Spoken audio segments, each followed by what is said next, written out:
Good morning. Today's day 88.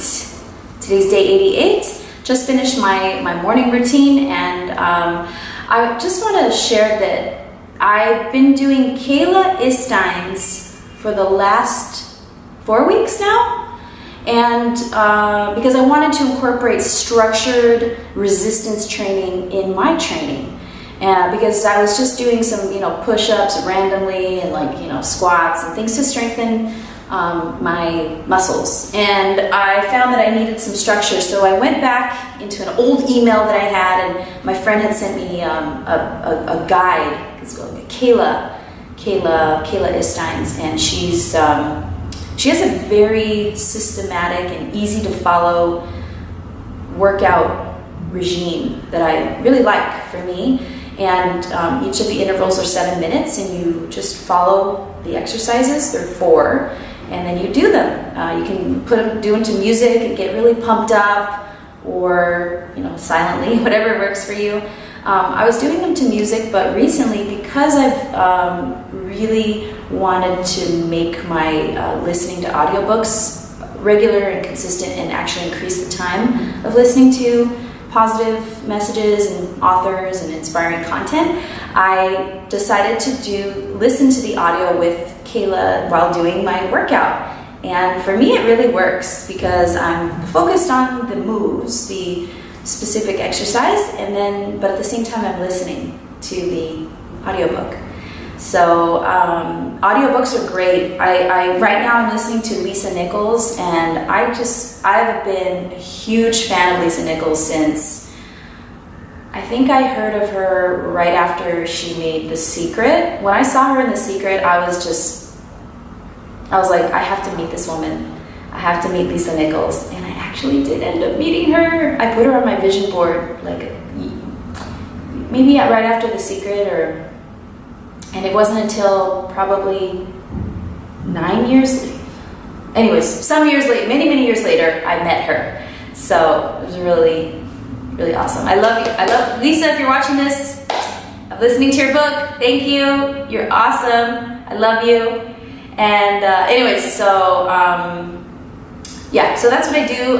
The book is called Abundance Now by Lisa Nichols. It's an awesome book. I highly recommend it. So if you listen to audiobooks, or if you have never done that, I recommend doing it, and do it while you're cleaning, or maybe while you're cooking dinner. Have a big speaker playing, and so while you're doing tasks, you can be listening to some empowering content. So anyhow, thank you so much for watching, and if you have any inspiring authors that you like and you'd like to share those, please post those down below, and have a wonderful day. What could you accomplish simply by shifting your language about your future? Living your light by freeing yourself from old constraints. To step inside your greatness and begin using the genius that's been uniquely given to you, something I call living in your light, you're going to have to allow yourself to be free of old constraints and give yourself permission to stand in your power. What does that look like? Standing in your power is when you're committed to pushing past any negative self-talk, rising above your own fears, and evicting any disempowering thoughts or chatter that does not support your highest calling and greatest service. You might be already doing that, but what would happen in your life if you took it to a whole new level? What must you do to begin living in your light? 1.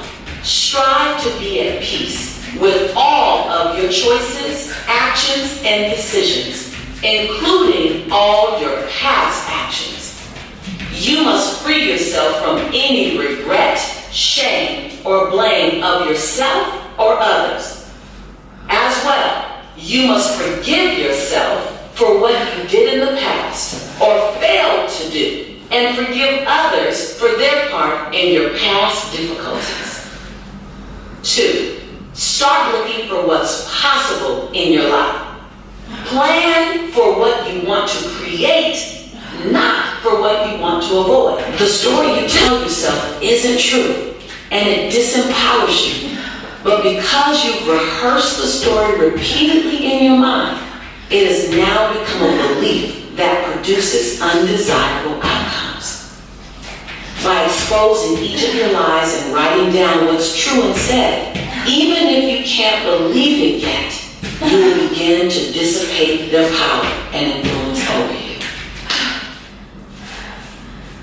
Be disciplined and fearless in pursuing your dreams. In chapter 1, I asked you to get crystal clear about your future. What do you want? How will abundance manifest in your life? What will you have, be, and do as a result of your newfound prosperity? While you hopefully planned your life in the 12 areas I outlined, this instruction also comes with a caution. Accidental success is a myth. So be methodical and disciplined in pursuing your dreams. What's the best way to do this? Break down your goals into milestones. Baby steps that you can achieve in an hour, a day, or a week. Scientists now know that the brain cannot tell the difference between a real experience or an imagined one. Neuroscientists at Harvard Medical School, for instance, gave 2 test groups a 5-finger piano exercise to practice every day for 5 days.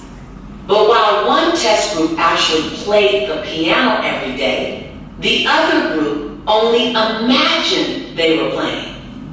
At the end of the test, scientists measured both groups' brain activity and discovered that all test subjects, even those who merely imagined playing the piano, had expanded function in the brain's motor cortex, the area that controlled the piano playing fingers.